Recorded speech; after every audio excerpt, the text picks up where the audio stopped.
মেঘলা আকাশ, ঝিরিঝিরি বৃষ্টি হচ্ছে, সমুদ্রের উত্তাল ঢেউ, চারপাশে সবুজ পাহাড়। এমন পরিবেশে যদি দুপুরের খাবার হয় তোমার প্রিয় কোনো খাবার, কেমন হয় বলো তো? হ্যালো সবাইকে, কেমন আছো সবাই? আমরা তো মোটামুটি ভালোই আছি।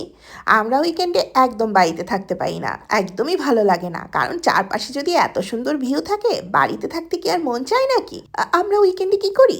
লাঞ্চটা বাইরে থেকে কিনে অথবা বাড়িতে করে কোনো একটা সুন্দর জায়গায় চলে যাই। তারপর হ্যাঁ, হয়তো একটু দেরি হয়ে যায় লাঞ্চটা করতে, তারপরও ভালো লাগে। সেদিন যে জায়গাটায় গিয়েছিলাম না, সেই জায়গাটায় এর আগেও গিয়েছিলাম। এত শান্ত একটা পরিবেশ আর ঝিরিঝিরি বৃষ্টি, বেশ ভালো লাগে। পাখিগুলো উঠছে।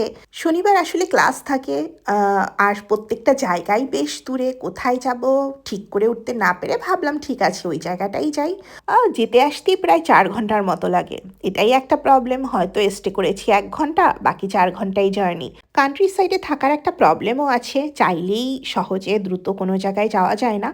আবার একদিক দিয়ে ভালো, একদম সাইলেন্ট পরিবেশে থাকা যায়, মন অনেক ভালো থাকে। তো লাঞ্চে সেদিন খেয়েছিলাম পায়েয়া। এটা স্পেনের খুব জনপ্রিয় একটা খাবার, রাইস আর বিভিন্ন রকমের সি ফুড দিয়ে তৈরি করা হয়। আর জয়ন্ত খেয়েছিল চিকেনের একটা আইটেম। খাওয়ার পর ভাবলাম একটু ঘুরে নেই। ওই সময় অলরেডি সন্ধে 6:30টার মতো বেজে গিয়েছিল। আমাদের ডেস্টিনেশনে পৌঁছাতে অলমোস্ট 2 ঘন্টা লাগবে। বেশ টায়ার্ড লাগে, কারণ শনিবার ছাড়া জয়ন্ত খুব একটা টাইমও দিতে পারে না, কিন্তু ঘুরলে হয় কি অনেক কিছু জানা যায়। প্লাস কেউ যতই অসুস্থ থাকুক না কেন, একটা পজিটিভ এনার্জি কাজ করে এই প্রকৃতির মাঝখানে থাকলে।